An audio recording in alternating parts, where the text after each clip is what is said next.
வாங்க டின்னர் சாப்பிட போகலாம். டின்னர் சாப்பிட நாங்கள் போன இடம் தான் குட்டி பிஎஸ்ஏ தி எலைட். இந்த ஹோட்டல் எங்கே இருக்குது அப்படின்னு பார்த்தீங்கன்னா எல்லிஸ் நகர் ரோட்டில் வந்து இருக்குது.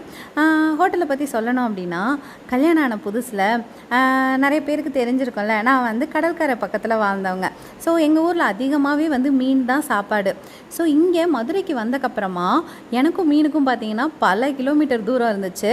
இங்கே யாருக்குமே வந்து எங்கள் ஊர் டேஸ்ட்டில் மீன் குழம்பு செய்ய தெரியல, மீனுமே ஃப்ரெஷ்ஷாக கிடைக்கல, நிறைய கம்ப்ளைண்ட் இருந்துச்சு. அந்த டைமில் எனக்கு கிடைச்ச ஒரே ரிலீஃப் அப்படின்னு பார்த்தா பிஎஸ்ஏ தான். ஸோ அங்கே வந்துட்டு எப்படி இருக்கும் அப்படின்னா, இங்கே காலையில் வந்து இது மீன் வெட்டுற இடம், ஓகேவா, அதாவது மீன் விற்கிற இடம். ஈவினிங் பார்த்தோம் அப்படின்னா இது அப்படியே ஹோட்டல், நமக்கு தெரியவே தெரியாது. இது வந்து காலையில் மீன் விற்றுட்டு இருந்தாங்கன்னு கொஞ்சம் கூட ஸ்மெல்லே வராது. நாங்கள் வந்து ஒரே ஒரு மீன் ஃப்ரையும் ஒரு தோசை மீன் குழம்பு அதுக்கப்புறமா ப்ரான் கொத்து பரோட்டா வாங்கிட்டு ஷேர் பண்ணி சாப்பிட்டு முடிச்சுட்டு வந்துட்டோம்.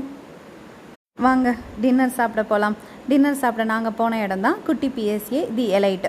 இந்த ஹோட்டல் எங்கே இருக்குது அப்படின்னு பார்த்தீங்கன்னா எல்லிஸ் நகர் ரோட்டில் வந்து இருக்குது. ஹோட்டலை பற்றி சொல்லணும் அப்படின்னா, கல்யாணம் ஆன புதுசில் நிறைய பேருக்கு தெரிஞ்சிருக்கோம்ல, நான் வந்து கடற்கரை பக்கத்தில் வாழ்ந்தவங்க. ஸோ எங்கள் ஊரில் அதிகமாகவே வந்து மீன் தான் சாப்பாடு. ஸோ இங்கே மதுரைக்கு வந்தக்கப்புறமா எனக்கும் மீனுக்கும் பார்த்தீங்கன்னா பல கிலோமீட்டர் தூரம் இருந்துச்சு. இங்கே யாருக்குமே வந்து எங்கள் ஊர் டேஸ்ட்டில் மீன் குழம்பு செய்ய தெரியல, மீனுமே ஃப்ரெஷ்ஷாக கிடைக்கல, நிறைய கம்ப்ளைண்ட் இருந்துச்சு. அந்த டைமில் எனக்கு கிடைச்ச ஒரே ரிலீஃப் அப்படின்னு பார்த்தா பிஎஸ்ஏ தான். ஸோ அங்கே வந்துட்டு எப்படி இருக்கும் அப்படின்னா, இங்கே காலையில் வந்து இது மீன் வெட்டுற இடம், ஓகேவா, அதாவது மீன் விற்கிற இடம். ஈவினிங் பார்த்தோம் அப்படின்னா இது அப்படியே ஹோட்டல், நமக்கு தெரியவே தெரியாது.